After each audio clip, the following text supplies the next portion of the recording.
ఇక అప్డేట్స్ చూద్దాం. తెలంగాణ ముఖ్యమంత్రి రేవంత్ రెడ్డి ఢిల్లీ పర్యటనలో బిజీగా గడుపుతున్నారు. బీసీలకు 42% రిజర్వేషన్ల అంశం, పార్టీలో ఫిరాయింపులపై ఆయన పార్టీ పెద్దలు, న్యాయ నిపుణులతో కీలక చర్చలు జరిపే అవకాశం ఉంది. ఇక అదే సమయంలో ఆయన ఢిల్లీ నుంచి నేడు బీహార్కి ప్రయాణం కానున్నారు. రాహుల్ గాంధీ ఓటర్ అధికార యాత్రలో పాల్గొనడానికి బీహార్ వెళ్తున్నారు. ఇక పలు రాజకీయ పరిణామాల నడుమ రేవంత్ పర్యటన ప్రాధాన్యత సంతరించుకుంది.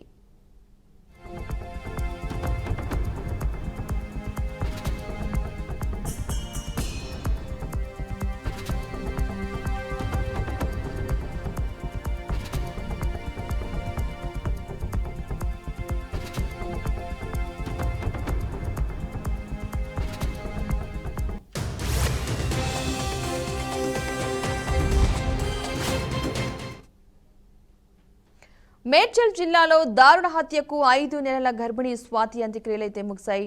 నిన్న రాత్రి స్వాతి మృతదేహాన్ని హైదరాబాద్ నుంచి నేరుగా వికారాబాద్ జిల్లాలోని కామారెడ్డిగూడకు తీసుకెళ్లారు. అయితే ఇంటికి తీసుకెళ్లకుండా గ్రామంలోని శ్మశాన వాటికలోని అంత్యక్రియలు నిర్వహించారు. చేతులు, కాళ్లు, తల లేని స్వాతి మృతదేహాన్ని చూసి కుటుంబ సభ్యులు బోరున విలిపించారు. మహేందర్ రెడ్డి మొగుడు కాదు యముడు అంటూ గ్రామస్తులు మండిపడ్డారు. గ్రామంలో ఎలాంటి ఆందోళనలు జరగకుండా పోలీసులు భారీ బందోబస్తు మధ్య అంత్యక్రియలు పూర్తి చేశారు. మృతురాలు స్వాతి తల, చేతులు, కాళ్లు లేకుండానే అంత్యక్రియలు ముగించారు.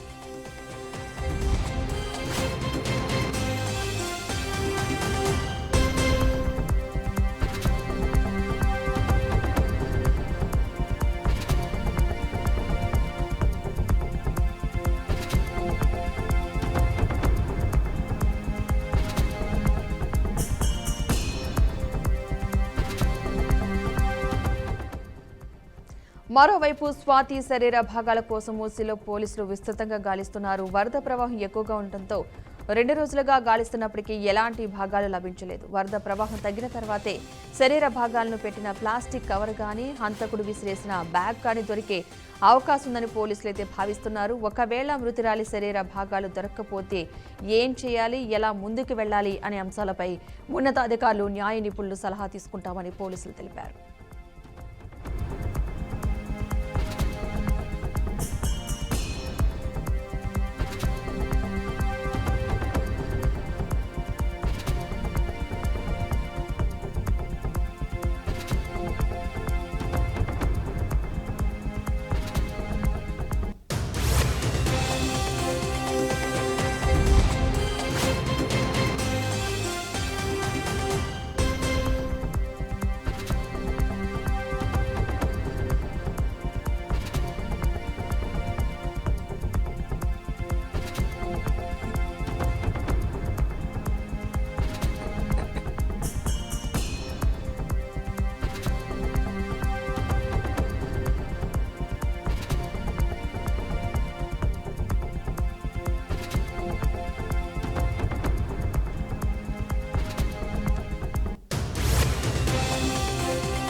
ప్రకాశం జిల్లా దోర్నాల మండలంలో రోడ్డు ప్రమాదం చోటు చేసుకుంది. చిన్న గుడిపాడు దగ్గర జాతీయ రహదారిపై కారు బైక్ను ఢీకొట్టడంతో ఓ వ్యక్తి అక్కడికక్కడే మృతి చెందాడు. విషయం తెలుసుకున్న పోలీసులు సంఘటనా స్థలానికి చేరుకుని పరిశీలించారు. బొమ్మలాపురానికి చెందిన శ్రీను బైక్పై రోడ్డు దాటుతూ ఉండగా ప్రమాదం జరిగినట్లుగా దోర్నాల ఎస్ఐ వి మహేష్ తెలిపారు. అనంతరం కేసు నమోదు చేసి దర్యాప్తు చేపట్టినట్లుగా వెల్లడించారు.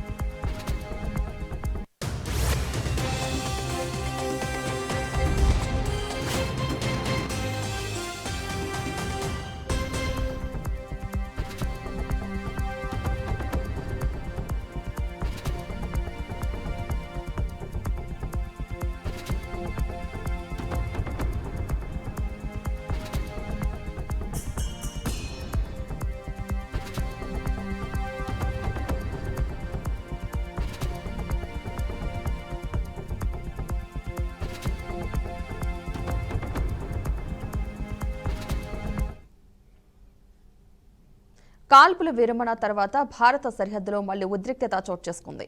ఎల్ఓసీ వెంట పాక్ డ్రోన్లు కలకలం సృష్టించాయి.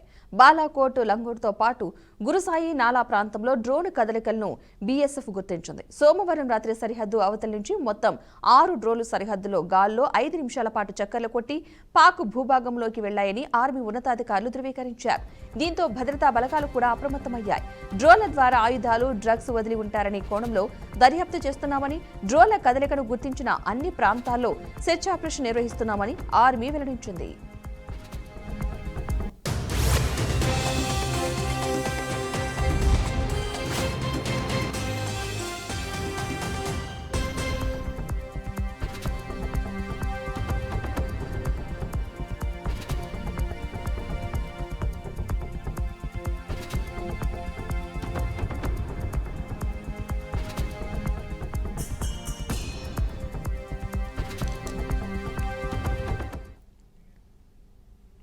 ఇక రేపటి నుంచి భారత్పై అమెరికా విధించిన అదనపు సుంకాలు అమలులోకి రానున్నాయి. ఈ క్రమంలో అమెరికా భారత్కు నోటీసులు జారీ చేసింది.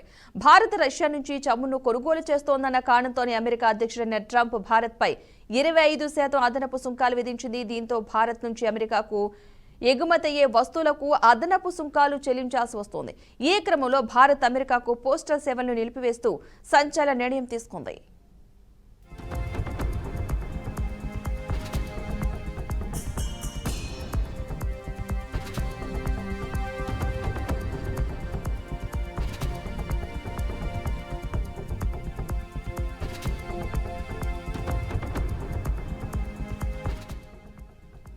ఇక అమెరికా వేసిన కొత్త సుంకాలు ఆగస్టు 27వ తేదీ అర్ధరాత్రి 12 గంటల 1 నిమిషం నుంచి అమల్లోకి అయితే రానున్నాయి. America customs and border protection ద్వారా హోంల్యాండ్ సెక్యూరిటీ విభాగం జారీ చేసిన ఈ నోటీసులో ఆగస్టు 6న సంతకం చేయబడిన అధ్యక్షుడు డొనాల్డ్ ట్రంప్ కార్యనిర్వాహక ఉత్తర్వు 14329ని సుంకాలు అమలు చేస్తున్నామనైతే పేర్కొంది.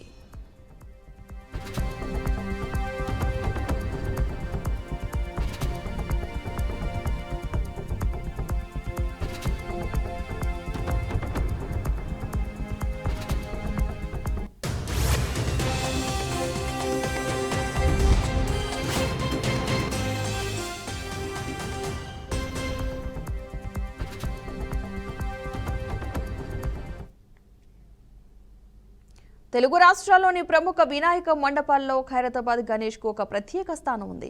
ప్రతి ఏటా భారీ విగ్రహం, విశేష అలంకరణతో జరిగే ఈ ఉత్సవాలకు లక్షలాది భక్తులు తరలివస్తారు. ఈ సంవత్సరం కూడా 69 అడుగుల శ్రీ విశ్వశాంతి మహాశక్తి గణపతి రూపంలో ఖైరతాబాద్ గణేష్ సిద్ధమయ్యారు. గణేష్ విగ్రహ నిర్మాణంలో చివరి దశ అయిన నేత్రావిష్కరణ కార్యక్రమాన్ని నిన్న ఘనంగా నిర్వహించారు. ప్రముఖ శిల్పి రాజేందర్ గణపతికి నేత్రాలు గీశారు. విగ్రహ మూర్తికి ప్రాణ ప్రతిష్టకు ముందు జరిగే ఈ నేత్రావిష్కరణను విశేషంగా పరిగణిస్తారు. నేత్రావిష్కరణ అనంతరం బడా గణేష్ ఆగమన్ కార్యక్రమాన్ని ఎంతో ఉత్సాహంగా నిర్వహించారు. డీజే బీట్స్, మరాఠీ బ్యాండ్, సాంప్రదాయ తాళాలు, డోలు వాయిద్యాలతో గణపతికి స్వాగతం పలికారు. నగర యువత జోలిపాలు తొడగట్టుకొని నృత్యాలతో పాల్గొంటూ ఉత్సాహాన్ని పంచారు. వీధులన్నీ భక్తుల కోలాహలంతో మారుమ్రోగాయి.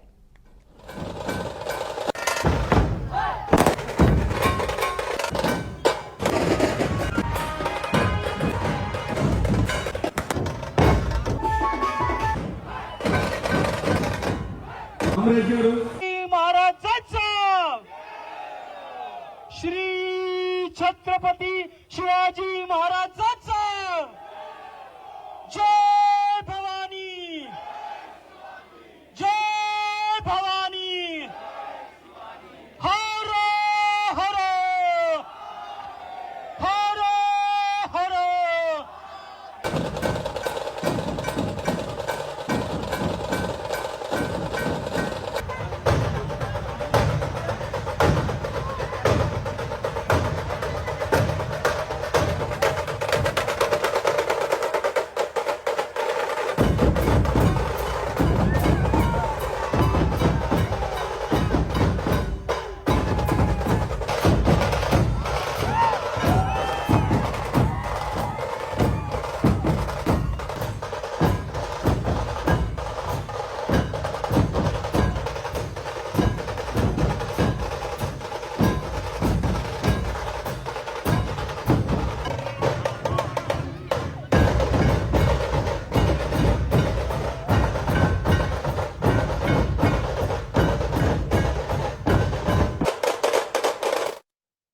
పశ్చిమ గోదావరి జిల్లా ఉండి మండలంలో స్మార్ట్ రేషన్ కార్డుల పంపిణీపై అవగాహన కార్యక్రమం నిర్వహించారు. ఈ కార్యక్రమానికి తహసీల్దార్ కె నాగార్జున అధ్యక్షత వహించారు. మండలంలో మొత్తం 40 చౌకధరల దుకాణాలు ఉన్నట్లు తహసీల్దార్ తెలిపారు. ఉండి మండలానికి కేటాయించిన 2344 స్మార్ట్ కార్డులను ఇంటింటికి పంపిణీ చేయనున్నట్లు వెల్లడించారు.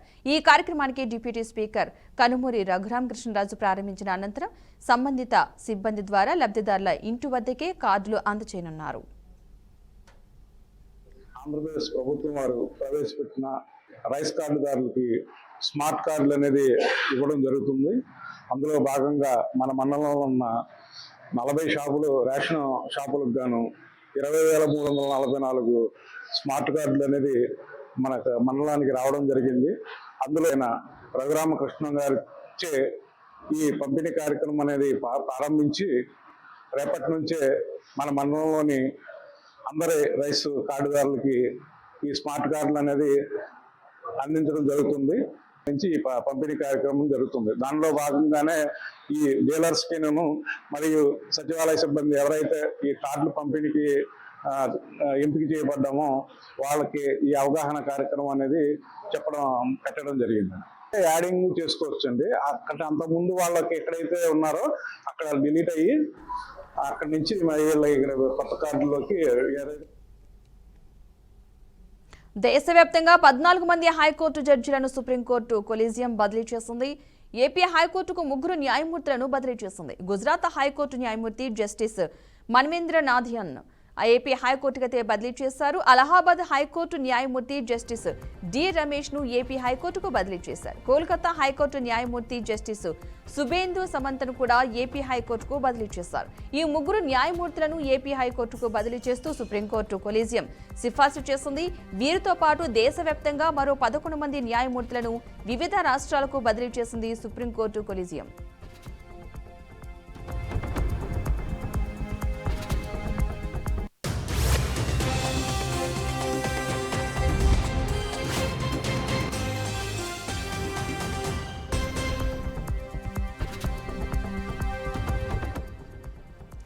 దేశవ్యాప్తంగా 14 మంది హైకోర్టు జడ్జిలను సుప్రీంకోర్టు కొలీజియం బదిలీ చేసింది. ఏపీ హైకోర్టుకు 3 న్యాయమూర్తులను బదిలీ చేసింది. గుజరాత్ హైకోర్టు న్యాయమూర్తి జస్టిస్ మన్వేంద్ర నాథాయ్ను ఏపీ హైకోర్టుకు బదిలీ చేసింది. అలహాబాద్ హైకోర్టు న్యాయమూర్తి జస్టిస్ డి రమేష్ ను ఏపీ హైకోర్టుకు బదిలీ చేశారు. ఇక కోల్కతా హైకోర్టు న్యాయమూర్తి జస్టిస్ సుబేందు సమంతను కూడా ఏపీ హైకోర్టుకు బదిలీ చేశారు. ఈ 3 న్యాయమూర్తులను ఏపీ హైకోర్టుకు బదిలీ చేస్తూ సుప్రీంకోర్టు కొలీజియం సిఫార్సు చేసింది. వీరితో పాటుగా దేశవ్యాప్తంగా మరో 11 మంది న్యాయమూర్తులను వివిధ రాష్ట్రాలకు బదిలీ చేసింది సుప్రీంకోర్టు కొలీజియం.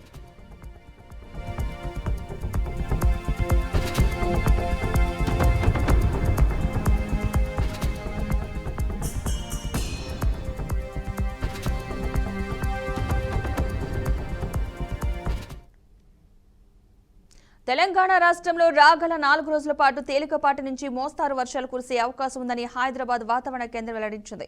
హైదరాబాద్, హన్మకొండ, జగిత్యాల, జనగాం, జోగులాంబ, గద్వాల, కామారెడ్డి, కరీంనగర్, మహబూబ్ నగర్, మెదక్, సిద్దిపేట, సంగారెడ్డి, సూర్యాపేట, వికారాబాద్, వనపర్తి, వరంగల్, యాదాద్రి, భువనగిరి తదితర జిల్లాల్లో అక్కడక్కడ వర్షం కురిసే అవకాశం ఉందని తెలిపింది.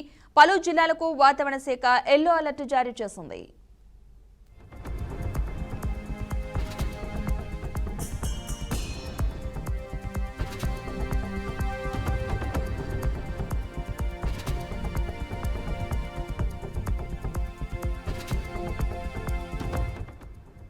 తెలంగాణ రాష్ట్రంలో రాగల 4 రోజుల పాటు తేలికపాటి నుంచి మోస్తారు వర్షాలు కురిసే అవకాశం ఉందని హైదరాబాద్ వాతావరణ కేంద్రం వెల్లడించింది.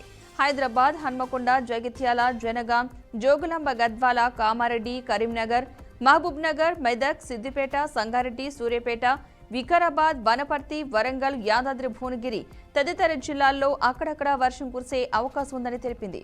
పలు జిల్లాలకు వాతావరణ శాఖ ఎల్లో అలర్ట్ జారీ చేసింది.